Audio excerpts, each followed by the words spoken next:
Olá, meu nome é Kézia, bem-vindo à Super Econômica. E no vídeo de hoje a gente vai falar como analisar REITs, Real Estate Investment Trust. Como é que a gente pode analisar essas empresas do setor imobiliário. Eu já tenho alguns vídeos aqui no canal sobre REITs, deixar aqui no card, falando sobre as vantagens e as desvantagens desse investimento. Hoje a gente vai falar um pouco mais sobre as métricas que a gente pode utilizar para analisar um REIT. Uma das formas da gente analisar o investimento é observando quanto de lucro as suas operações fazem.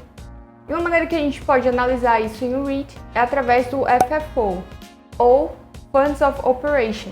Esses fundos de operação, ou FFO, eles são usados para ter uma ideia do fluxo de caixa do REIT.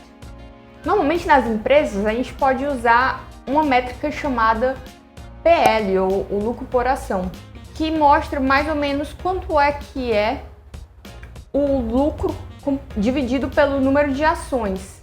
Porém, esse cálculo leva em conta a depreciação. E essa depreciação, ela age diferente em um REIT. Para a gente entender depreciação, a gente pode imaginar uma empresa. Uma empresa, ela tem vários ativos. Um exemplo de ativo são os computadores que os funcionários usam para trabalhar.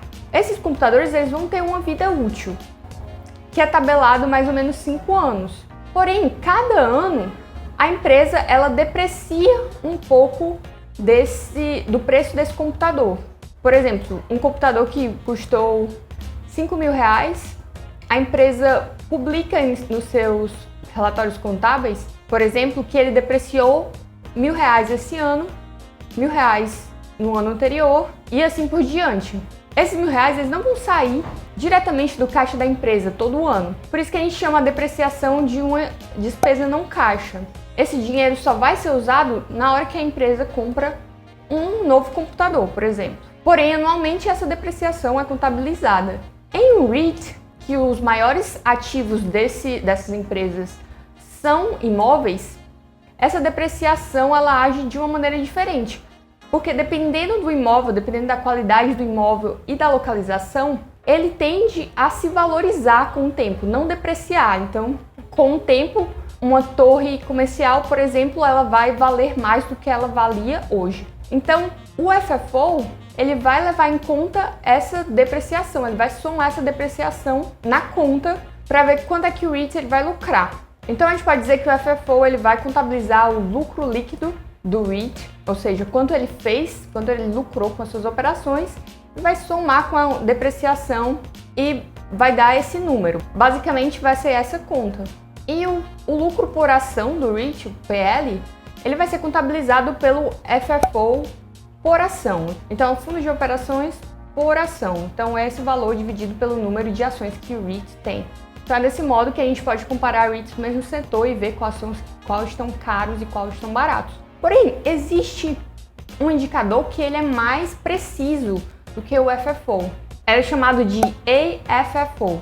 A gente pode traduzir como Fundo de Operações Ajustados, porque além da depreciação, o AFFO ele vai incluir despesas, algumas despesas que o REIT tem, como pequenas reformas e retrofits que ele precisa fazer, além do aumento do aluguel. Então, se por acaso durante o ano teve um aumento de aluguel, esse valor também vai entrar na conta. Então, a gente diz que o FFO ele é um indicador mais preciso. Porém, existe um detalhe: o AFFO ele não é contabilizado do mesmo jeito pelas empresas. Então, algumas empresas vão escolher colocar mais detalhes ou menos detalhes nesse indicador. Então, ele não é tão preciso assim, porque não é usado as mesmas informações para calcular esse AFFO. No entanto, a gente pode utilizar outros indicadores que também vão ajudar a gente a decidir qual REIT comprar. Um deles é o nível de dívidas, o nível de alavancagem.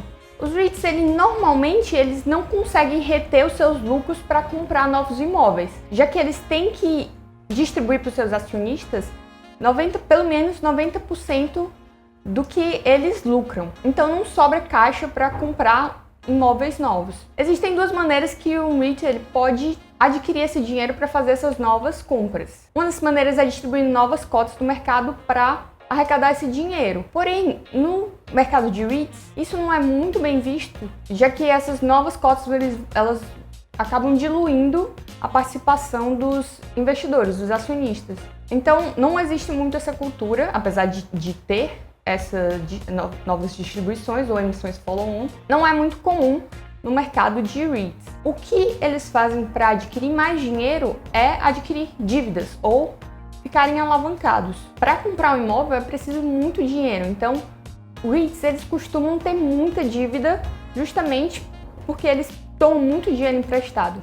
Uma das maneiras da gente medir esse nível de dívida é através do indicador chamado Debt to Equity, ou também conhecido como D/E Ratio. Esse indicador ele vai analisar o grau de alavancagem financeira e ele vai ser calculado com a dívida de longo prazo dividido pelo patrimônio do REIT. A gente pode ver esse indicador como um alerta, já que empresas com muitas dívidas elas tendem a ter uma volatilidade de distribuição maior. Por exemplo, se um REIT toma muito dinheiro emprestado e alguma coisa acontece no seu recebimento de aluguel, ou ele tem que fazer uma reforma maior em um imóvel, quem vai ser punido vai ser o acionista, já que provavelmente vai ter uma diminuição nos dividendos. Então é desse jeito que ele consegue tirar dinheiro para pagar dívidas.